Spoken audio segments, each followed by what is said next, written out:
Welcome back, students. In previously we have seen the what is a probability and the concept involving a probability.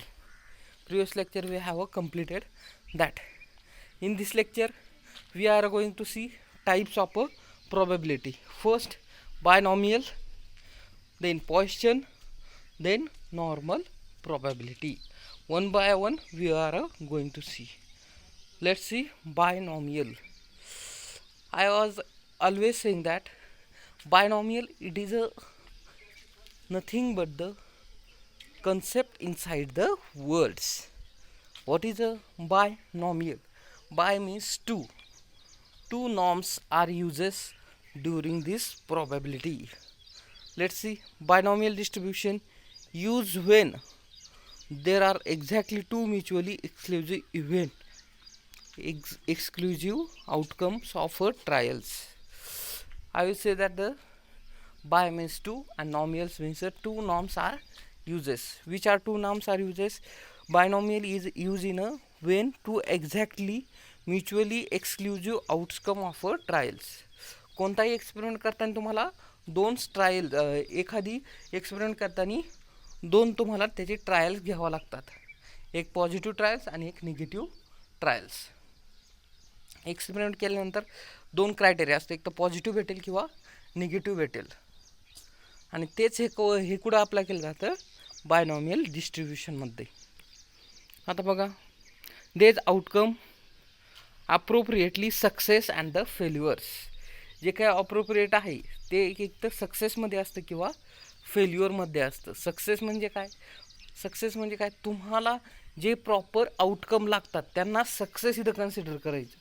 For example तुम्ही experiment करताय आणि तुम्हाला माहिती आहे टायट्रेशनची reading किती आहे? 10 ते 11च्या आसपास आहे. आणि तुमचं जे काही एक्सपेरिमेंट करत असताना 10 ते 11मध्ये आलं तर तुमचा जो काही एक्सपेरिमेंट आहे हा काय सक्सेस. 11पेक्षा जास्त किंवा 10पेक्षा कमी असलं तर तुमचा एक्सपेरिमेंट फेल्युअर म्हणून आपण कन्सिडर करू शकतो.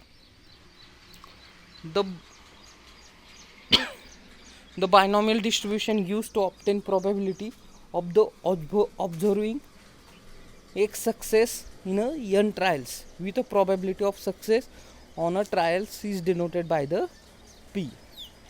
आता जे काही सक्सेस आहे ते सक्सेस कसं पीनी डिनोट करायचं. फॉर एक्झाम्पल एक्स एक्सपेरिमेंट तुम्ही करताय आणि एक्सपेरिमेंटचं जे काही सक्सेस आहे ते कसं पीनी डिनोट करतात. आता त्यासाठी फॉर्म्युला बघा काय आहे. P is equal to x p n is equal to n x. N x म्हणजे काय थोडक्यात number of trials. Then p x that are the success. 1 minus p n minus x that are the simple formula for the binomial distribution. हाच इकडं full फॉर्ममध्ये formula दिलेला आहे. P is the success, Q is the failure, X is the variable takes value, N is the number of independent trials.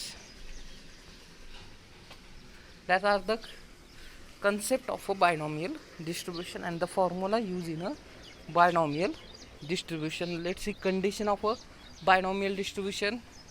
Which are condition? First, number of trials N is a finite. Number of trials n is a finite. Then trials are independent to each other. The probability of success P is a constant for each trials. P is a constant for each trials. जर एखाद्या एक्सपेरिमेंटमध्ये तुम्हाला success भेटत असेल तर ते त्या एक्सपेरिमेंटसाठी constant आहे. The each trials must result in a success or a failure.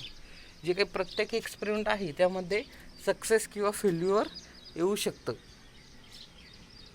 The event are the discrete event. Discrete continuous हे सांगितलं होतं मी तुम्हाला. काय डिस्क्रीट आणि कंटिन्युअस?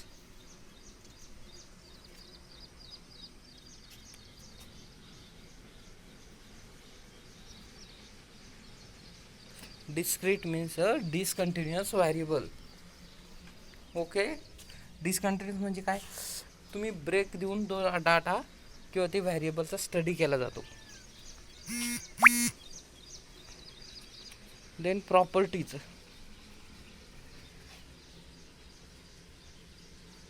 आता हे झाले कंडिशन. आता प्रॉपर्टीज काय बायनॉमियल डिस्ट्रीब्युशनचे बघा.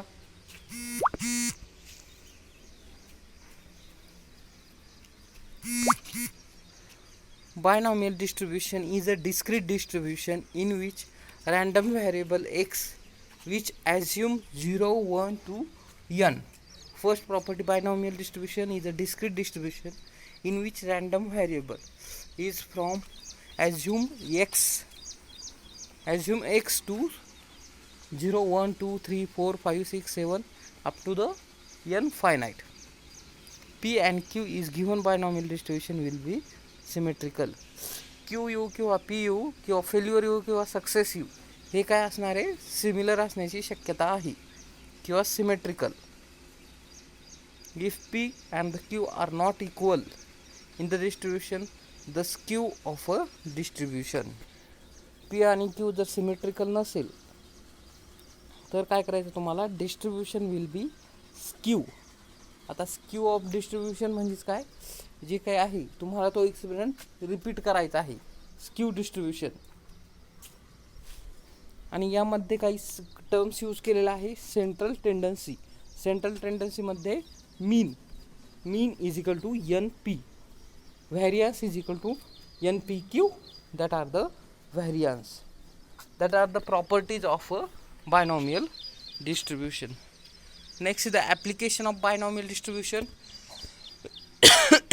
It is a use in quality control statistics to count the number of defects of an atoms. In biology, to count the number of bacteria. It determines the death in a district in given period by the rate of disease, the number of per page in a type material, the number of plant infected by particular disease in a plot, the number of weeds in a particular species of different plots in a field. That are the application. हे जे काही binomial डिस्ट्रीब्युशनचे ह्या सर्व ठिकाणी काय करतात, apply केलं जातं. Okay, that are the simple. First I have explained the what mean by binomial distribution, then I have explained the formula, then we see the condition, then we see the properties, and last we see the application. Okay, if you any problems about the binomial distribution, please comment below the section.